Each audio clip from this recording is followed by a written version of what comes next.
Donc, chrétien, c'est lorsque vous êtes connecté avec Dieu. Il faut faire très attention. Amen. Les événements que vous ne pouvez pas expliquer vont vous arriver. C'est vrai ou c'est faux?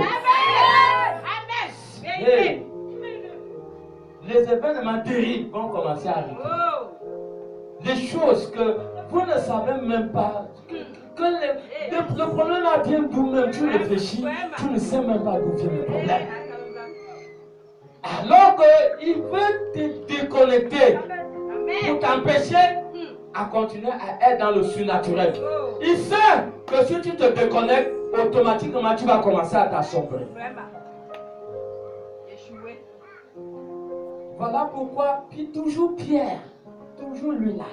Déjà il a lié Jésus. Celui qui avait coupé l'oreille du serviteur, hein? C'est Pierre, non? Bien. C'est lui, il a coupé l'oreille. C'est lui, il a abandonné Jésus sur la croix.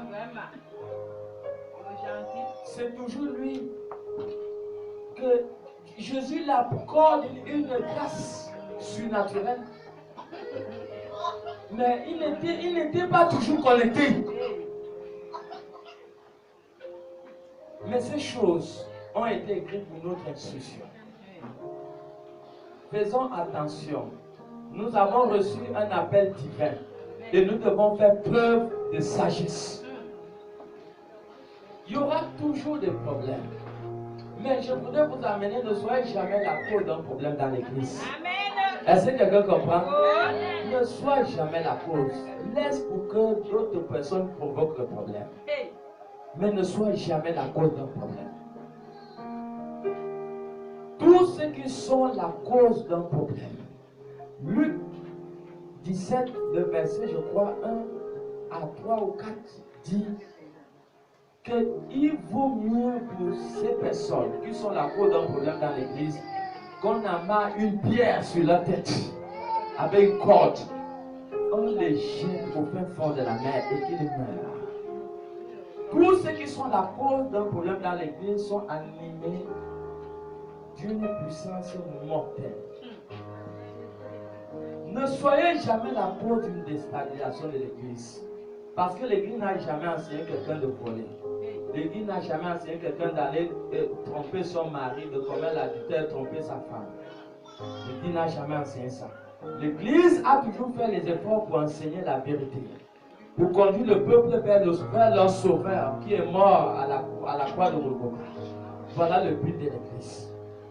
Et voilà pourquoi, lorsque nous marchons avec Dieu et que le niveau de la connexion sera élevé, attendons-nous toujours aux tempêtes. Nous sommes avertis ce matin. Le but de la pause baillée, Pierre n'a pas terminé son expérience. Dans la logique, il devait quitter de là où il était venu trouver Jésus. Mais il n'a pas pu terminer. Pourquoi? Parce qu'il y a un événement qui s'est passé pendant son expérience. Ne permettez que rien vienne troubler votre vocation. Vous avez été appelé par Dieu. Rien, aucun problème ne doit venir vous troubler dans la décision que vous avez prise ou que vous avez reçue par révélation. Dieu vous a révélé par rapport à votre vocation, à votre engagement. Aucun problème ne doit venir vous distraire dans ce que vous vous êtes engagé avec Dieu de faire. Rien. Que rien ne vous déconnecte du surnaturel. Il y aura toujours des problèmes. Et vous savez le but de la tempête. Vous savez l'objectif que la tempête est venue pour causer. Bon, est-ce que vous pensez que Pierre pouvait marcher dans l'eau sans avoir la foi? Est-ce que Pierre pouvait marcher sur l'eau sans avoir la foi? Quand il a commencé à marcher sur l'eau, il avait la foi, non? Mais qu'est-ce qu'il a fait perdre la foi? C'est pas la tempête.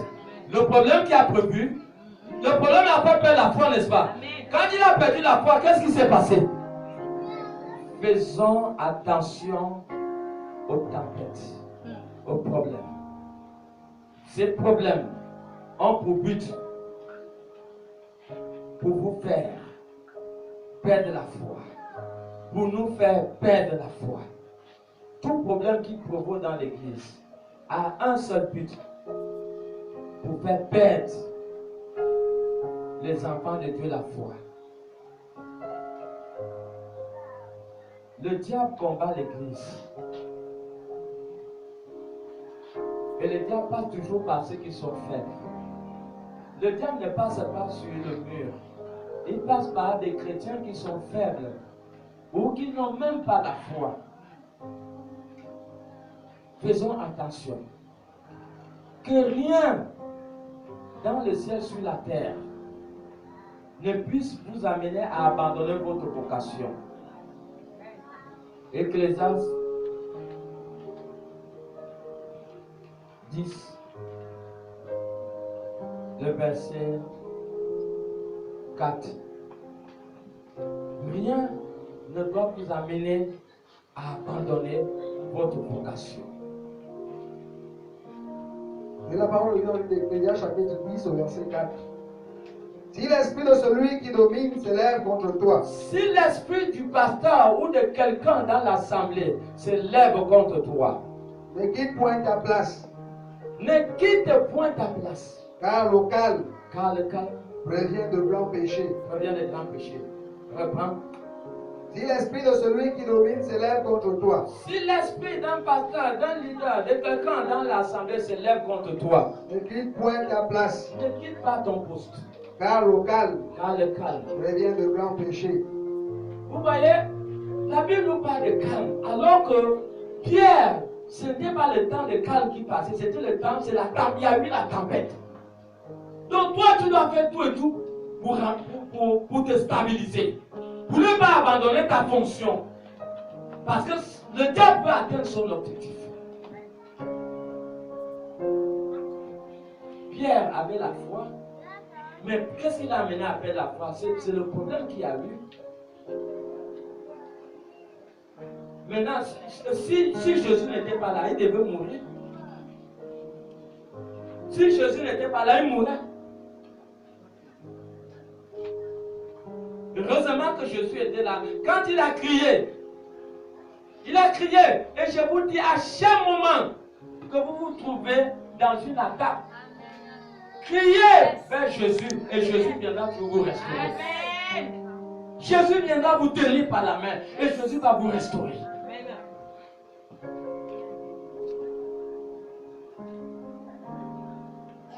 Et vous devez connaître les Écritures. Parce que l'ignorance constitue un grand facteur. Tu peux te mettre à poser des actes qui sont contraires à ce qui est écrit. Au-dedans de toi, tu te dis que ce que tu fais est bien. Alors que l'acte que tu poses n'est pas conforme à l'Écriture.